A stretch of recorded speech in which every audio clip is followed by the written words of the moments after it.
मेरे चैनल को सुनने और देखने वालों को खुश आमदीद कहती हूँ। आज मैं सबकआमोज़ कहानी शेयर करूँगी। 100 ऊँटों की कहानी। एक शख्स किसी प्राइवेट ऑफिस में काम करता था। वो अपनी जिंदगी से खुश नहीं रहता था। वो अपनी किसी न किसी बात पर बहुत उदास और फिक्रमंद रहता था। एक दिन इसके दोस्त ने पूछा, क्या बात है, तुम आज बहुत परेशान हो?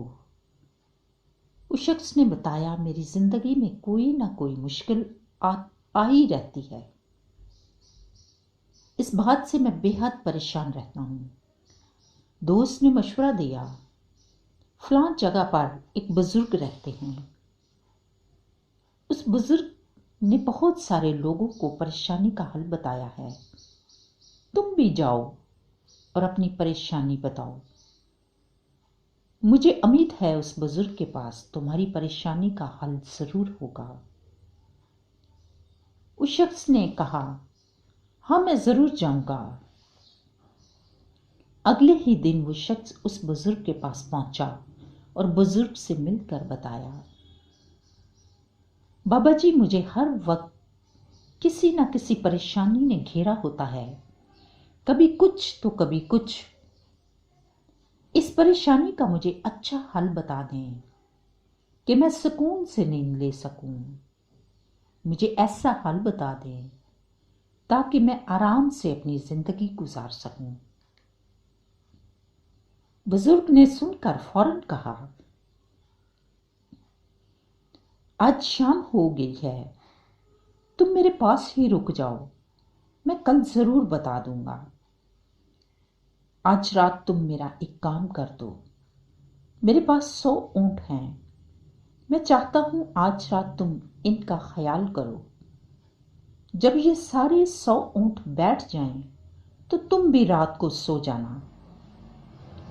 उसने कहा, ठीक है। रात हो गई, बुजुर्ग आराम से सो गए और वो शख्स ऊंटों का ख्याल रखने लगा। जब सुबह हुई तो बाबा जी ने पूछा, हाँ बोलो, आज रात कैसी नींद तुम्हें आई है? वो बहुत उदास और दुखी होकर कहने लगा, मैं तो बहुत मुश्किल में रहा हूं। एक पल भी मैं सो नहीं सका। मैंने बहुत कोशिश की कि एक साथ सब ऊंटों को बैठा लूं और मैं भी रात को सो जाऊं, लेकिन ऐसा नहीं हो सका। एक ऊंट को बैठाता तो कोई दूसरा खड़ा हो जाता। सारी रात ऐसा ही होता रहा। कोई ना कोई ऊंट खड़ा हो ही जाता था और ऐसे ही सारी रात गुजर गई। मैं आराम से नहीं सो सका। बाबा जी कहने लगे, जिस तरह एक ऊंट को तुम बैठाते और दूसरा ऊंट खड़ा हो जाता था, बिल्कुल इसी तरह से हमारी जिंदगी के मसाइल हैं। एक तरफ से निकले तो दूसरा मसला खड़ा हो जाता है।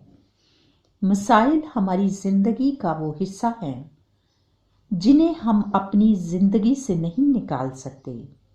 जब तक हमारी जिंदगी है, कोई ना कोई परेशानी आती ही रहती हैं, कभी छोटी और कभी बड़ी। इन मसाइल के साथ जीना और खुश रहना सीखो। जिंदगी कब खत्म हो जाए तुम्हें पता भी नहीं चलेगा। बिल्कुल इसी तरह जिस तरह से कल की रात गुजर गई है, तुम सुकून से सो नहीं सके और सब ऊंटों को भी बैठा नहीं सके। अगर आज रात भी तुम 100 ऊंटों को बैठाओगे तो तुम ना बैठा सकोगे, ना सुकून से सो सकोगे, ना ही काम कर सकोगे, और इसी तरह से तुम सारी जिंदगी भी ना सो सकोगे। ये कहानी हमें ये सिखाती है, हर बात पर दुखी और परेशान मत हों। परेशानियों का हल निकालें और मिसाइल से लड़कर जीना और खुश रहना सीखें। خود بھی ہر حالات میں خوش رہیں اور دوسروں کی خوشی کا بھی خیال رکھیں۔ دوستو، پھر ایک نئی کہانی اور نئے پیغام کے ساتھ ملیں گے۔ تب تک کے لیے خدا حافظ۔